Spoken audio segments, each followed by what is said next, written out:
Look, it was just a joke, okay? Don't take it so personally. Don't be so sensitive. Little comments like these slowly tear down your self-esteem. And on top of that, they're frustrating. So today we're going to talk about how to handle them. Welcome to the Jefferson Fisher podcast, where I'm on a mission to make your next conversation the one that changes everything. If you enjoy learning tools to improve your communication, I'm going to ask you to follow this podcast. And if you would, please leave a review or a star or anything. Any of it helps. If you have any topic suggestions, just throw them in the comments. And I want to make sure and tell you that my new book, The Next Conversation, is officially out for pre-order, and I'll put the links down in the show notes. So these are what I call dismissive comments, in that they are dismissing your feelings, trying to dismiss any consequence of what they said. And in many ways, I want you to see these comments as them trying to control the eventual outcome. Imagine me just punching you in the arm, and you go, ow, I go, that didn't hurt. You ever had that happen? Maybe as a kid growing up, or you have a sibling. I know I'm the oldest of four, and that definitely happened. When you're roughhousing, you're wrestling, you do something, and go, that didn't hurt. And they go, what do you mean that didn't hurt? So I want you to imagine that in your mind, that somebody's hit you in the arm, and then they tell you that didn't hurt. As if they get to decide that, yeah, I hit you in the arm, but it didn't hurt. So no harm, no foul, right? You are the one that gets to decide that. And we're going to talk about these techniques on each one of these. And I want you to emphasize the idea that they don't get to say the outcome. They don't get to say the consequence. You do. They don't get to say what hurts. You do, right? You with me? All right, let's go. So first up is, I was just joking. It's just a joke. I hear that all the time. I know that you do too. When you get that dismissive comment back to you on something, I was just joking. Here's what I want you to do. Play off of this. If they want to make it a joke, then it better be funny.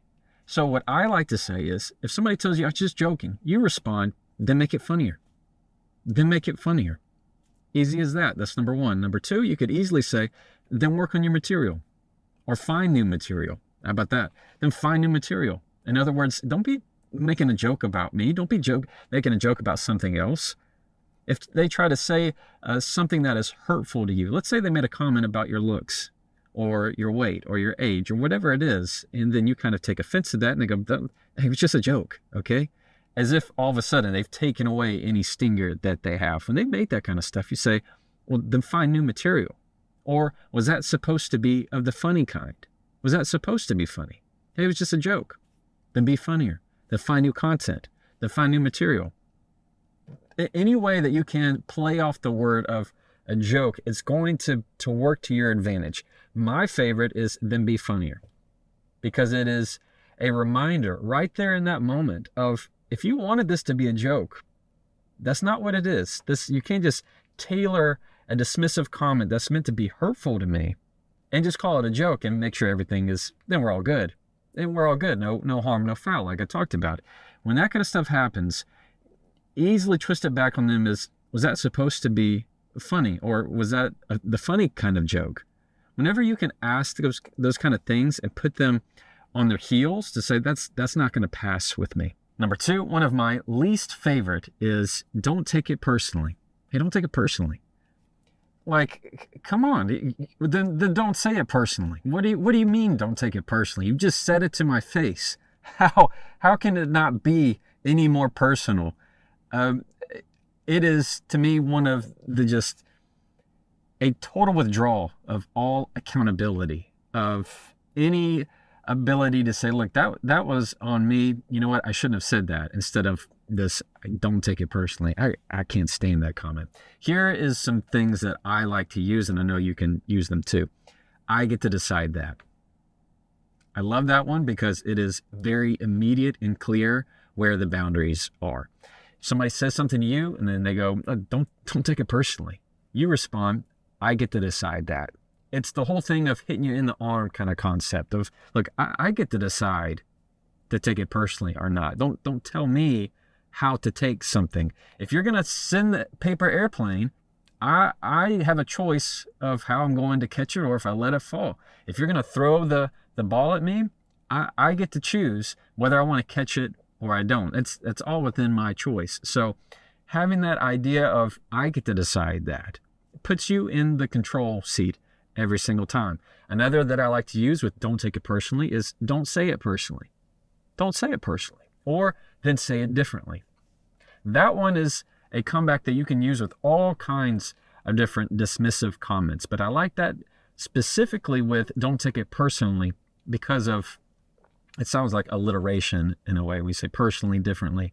They both have the adverb ly in them, and I feel that they're great at, it's a great little comeback to say, look, if you don't want me to take it personally, then say it differently. Say it again, say it a different way. It's a very strong, straight up front to say, look, if you don't want me to take something personally, then try again. Take it, say it differently. Okay, number 3 is don't be so sensitive. You heard that one? I know I have. Don't be so sensitive. And to be honest, I've definitely been one that said that too. And that wasn't fair. Say, don't be so sensitive. It is this idea that you go, look, can you just let things go for a bit? I just said something, all right? Do you have to turn everything into a fight? Do you have to do this? There is a toxic element of that type of dialogue. Because yes, you want to control the reaction. That's understandable. But that is just part of the battle. That means you're not doing the work up front to think about the consequence of what you're saying or to think about how your words sound. You just expect them to go how you want them to go. You want everybody to react how you expect them to react in your head. And that's not fair.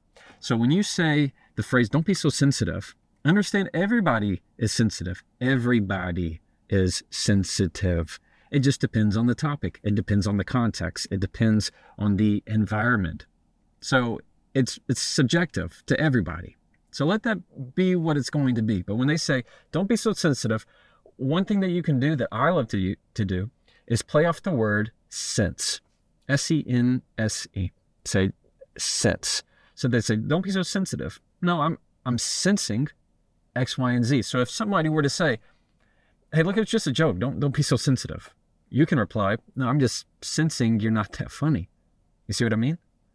If somebody were to say an inappropriate comment and they go, look, don't, like I just said it, don't be so sensitive.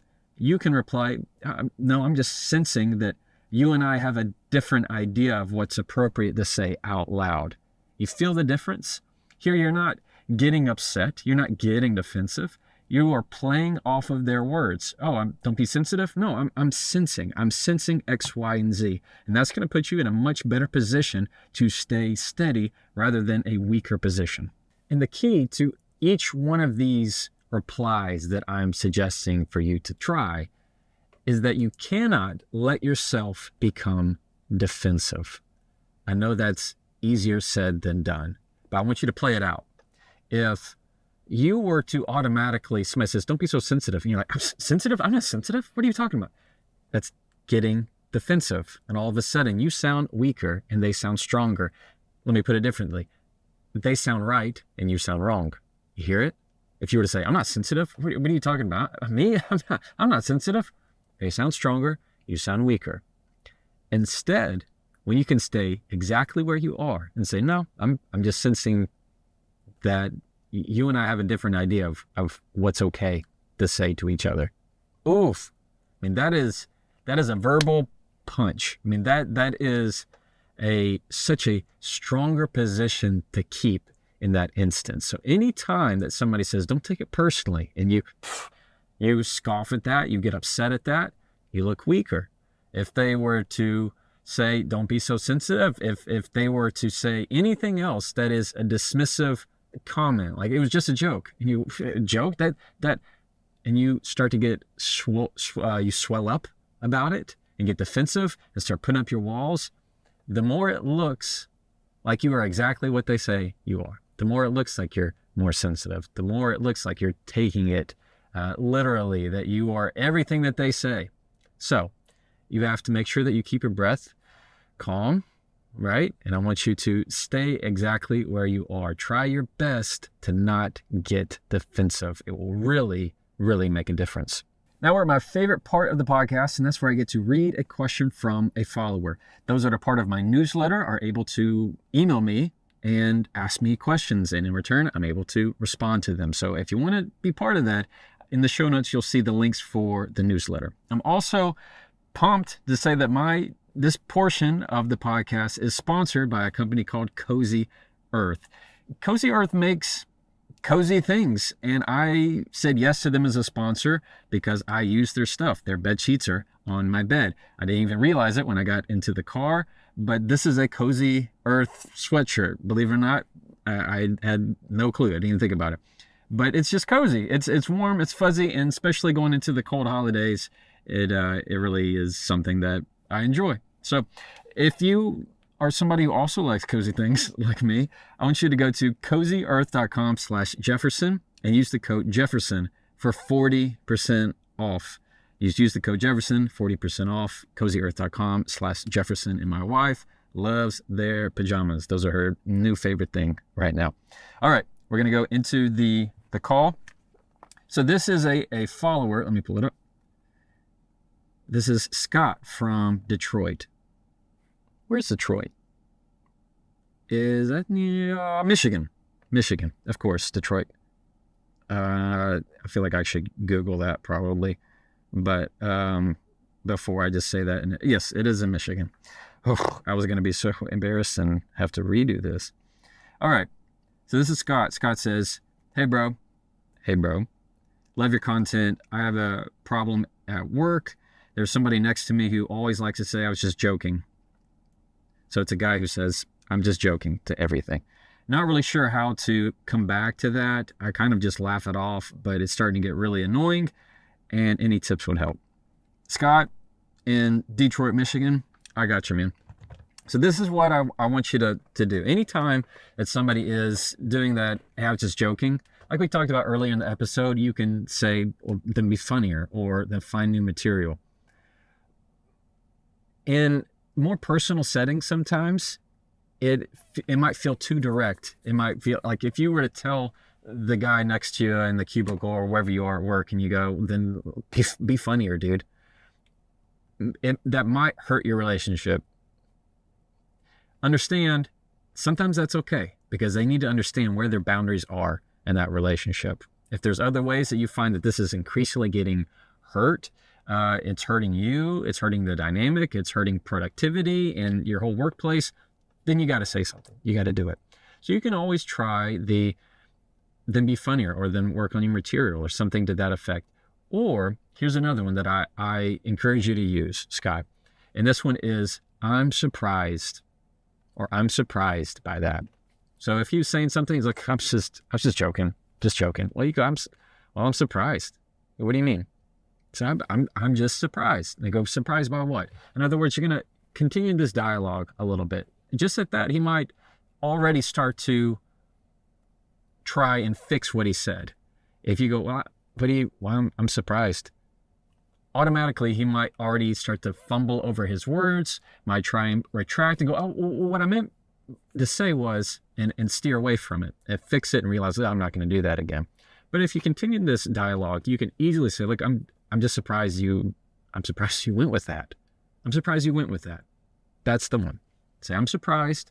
You have a little bit of interaction. You go, I'm just surprised you went with that one.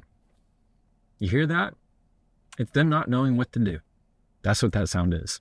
And all they know is, I'm not going to be joking around with Scott again in that way. Not that you can't be funny, not that you can't have this interaction, but when it gets to be hurtful, you have to put up some kind of wall, a barrier, an instruction manual to say, this is not okay with me. So, one that I want you to use, Scott, next time that happens, is you go, I'm surprised. I'm surprised by that. Eventual thing is, I'm surprised you went with that. I'm surprised you think that's okay. You hear it? When you say, I'm surprised, you can come up with any response that you want, Scott.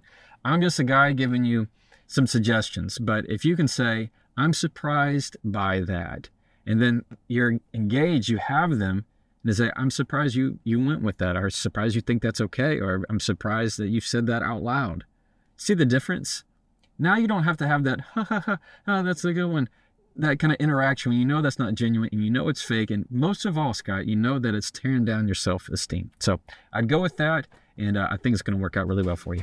Thank you for listening to the Jefferson Fisher podcast. If you enjoyed today's podcast, I'm going to ask you to follow this podcast, and if you would, leave a review or a star or a like or whatever you can. It really, really makes a difference. If you have any suggestions for a topic, just throw them in the comments, and I'm definitely going to be reading those. I read those almost every day.